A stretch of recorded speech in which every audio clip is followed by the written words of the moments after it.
Salut à tous, on se retrouve aujourd'hui pour parler du Paris Saint-Germain ce jeudi 26 septembre et on commence tout d'abord avec le match, bon pas aujourd'hui, ça sera demain soir avec la réception du Stade Rennais, demain soir 21h, le match n'oubliez pas diffusé sur beIN Sport parce qu'aujourd'hui bien sûr conférence de presse de Luis Enrique et entraînement et on revient aussi sur le point médical qui est fait toujours la veille d'un match tout simplement et ce point médical avant ce PSG Rennes et son Louvre déjà ça parle de Nuno Mendes les gars, est laissé au repos aujourd'hui, pas d'entraînement. Il souffre d'un syndrome viral, en gros il est malade.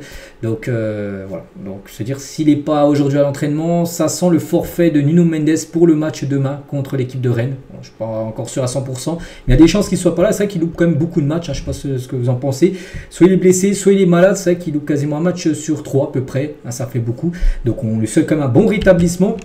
A noter toujours dans le point médical sorti là il y a quelques minutes que victime d'une entorse à la cheville droite lors du match contre Reims, Désiré Doué effectue des exercices en salle, donc lui aussi normalement, donc pas présent aujourd'hui à l'entraînement, il est plutôt en salle, mais demain les gars ça sent le forfait également pour Désiré Doué. Et sinon des bonnes nouvelles comme Donnarumma qui s'entraîne normalement avec le groupe, il est déjà, ça fait déjà 2 jours qu'il a repris l'entraînement, lui qui avait loupé les 2 derniers matchs, on sait Donnarumma, donc normalement il y a des chances que demain il sera dans le groupe et qu'il goal bien sûr ce match avant le match contre Arsenal mardi prochain, donc Doué absent j'ai dit, et Vitinha et Asensio s'entraînent à part, qui n'étaient pas là par exemple lors de l'entraînement hier, ils étaient présents aujourd'hui mais pas avec le groupe, par exemple tu vas voir Marco Asensio qui s'est entraîné à part, donc ça se peut aussi que ces deux-là soient forfaits pour le match demain, et peut-être ils seront présents pour le match contre Arsenal mardi, je ne sais pas, mais voilà, concernant le point médical, et c'est qu'il n'y a pas de grosse inquiétude concernant Vitinha, mais sa forme physique interroge avant d'affronter Arsenal, et même ses derniers matchs ne sont pas aussi bon qu'il a pu montrer bien sûr dans le passé. Donc voilà, concernant Vitinha,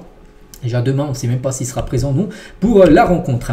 Et Donnarumma, Asensio et Doué sont incertains pour le match contre Arsenal. Bon, je pense que Doué lui sera officiellement forfait. Donnarumma et Asensio, je pense qu'il y a des chances qu'ils soient là. Vitinha effectue un travail individuel, et il n'y a pas de grosse inquiétude, mais son état de forme, comme je dis, interroge.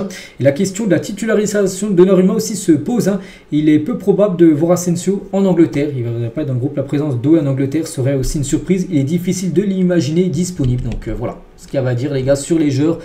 Aptes et les joueurs pas aptes, on va dire du côté de Paris.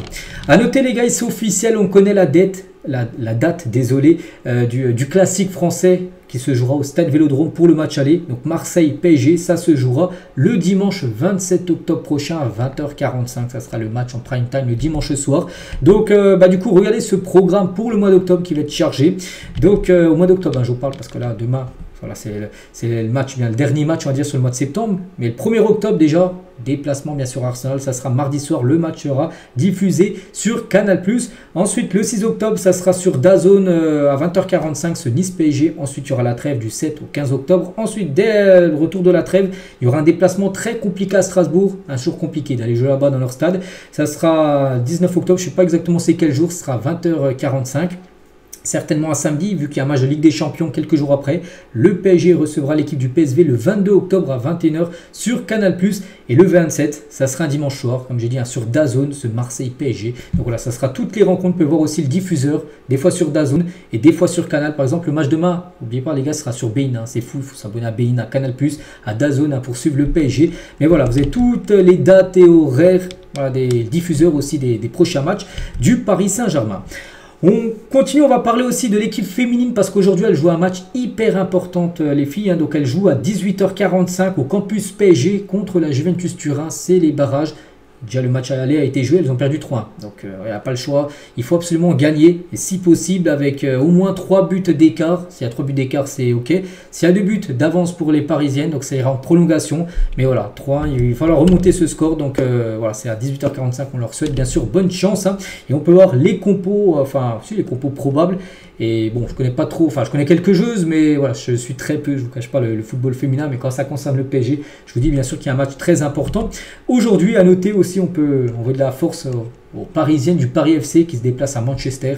Elles avaient perdu 5-0 à l'heure du match, elle aussi. Ça va être compliqué de faire leur retour. Bref, on continue aujourd'hui les gars, ce 26 septembre, c'est l'anniversaire de ce joueur Idrissa Gueye, ancien parisien, maintenant joué Everton. Il fête aujourd'hui ses 35 ans, le milieu sénégalais. On lui souhaite bien sûr un très bon anniversaire. Des nouvelles, tiens, de Neymar, ancien parisien.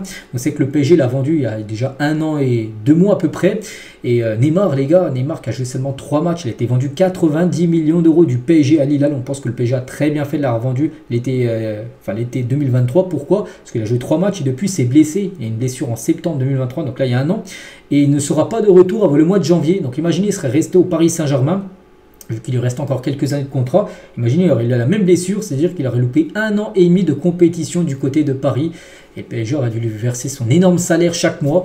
Donc oui, le PSG a fait une très bonne affaire en le vendant 90 millions d'euros. Je trouve que le prix était très cher, surtout par rapport aux joueurs qui se blessent énormément. Bon, le PSG oui, a perdu de l'argent par rapport aux 222 millions d'euros, mais voilà, comme ça, tu payes plus son énorme salaire. Ça aurait été bien sûr terrible pour le PSG de verser encore son salaire énorme pendant au moins 1 an et demi sans qu'il puisse jouer parce qu'il est blessé jusqu'à janvier. On lui aura quand même beaucoup de force bien sûr à Neymar. Donnarumma est nommé pour le trophée Yashin, donc ce sera un trophée récompensant le meilleur gardien et il est parmi les 10 prétendants Donnarumma, donc bonne nouvelle. Camara, donc sur les échanges avec Luis Enrique. Camara, c'est l'entraîneur de l'équipe 19. Il a dit qu'il y avait un échange qui était régulier et fluide. Il prenait des renseignements sur les joueurs et sur la manière dont ça se passait pour eux en séance. Il a toujours été à l'écoute. Lui trouve ça normal d'ailleurs. Je crois que c'est l'ex-entraîneur. Je crois qu'il n'est plus entraîneur de la U19, mais voilà, il parlait de sa relation saison dernière avec Luis Enrique. Il a dit j'ai la chance d'évoluer au PSG comme joueur et ensuite grâce au club et au président de pouvoir être adjoint pendant 6 ans, puis d'entraîner les U19 qui est l'équipe numéro 2, on peut dire, vu qu'il n'y a pas d'équipe B, on peut dire, du côté de Paris. Donc j'ai fini ce cycle parce que j'ambitionne autre chose. Donc oui, maintenant il le dit, voilà, que c'est plus l'entraîneur, mais parce qu'il veut maintenant une équipe professionnelle. Il a entraîné les jeunes, maintenant il veut entraîner une équipe pro. Peut-être un jour il entraînera l'équipe première, tout simplement. Camara. On continue les gars avec le documentaire sur Luis Enrique, le coach du PSG. Sortira, ce sera sur Movistar Plus, ce sera là. C'est sur un site, une chaîne espagnole. Ça sortira le 30 septembre prochain, mais il y a déjà c'est une interview un petit peu qui a fuité, on peut dire. Et tout d'abord, si seulement l'équipe avait le meilleur joueur du monde, gagné des titres, le PSG aurait 8 Ligues des Champions et il n'en a aucune. Donc oui, le football, ça se joue pas avec un joueur, une méga star, non. Le football, c'est collectif, il le dit bien sûr. Si tu aurais le meilleur joueur, le PSG avait quasiment les meilleurs joueurs du monde les années précédentes. Mais c'est pas dire que tu gagnes bien sûr la Champions League.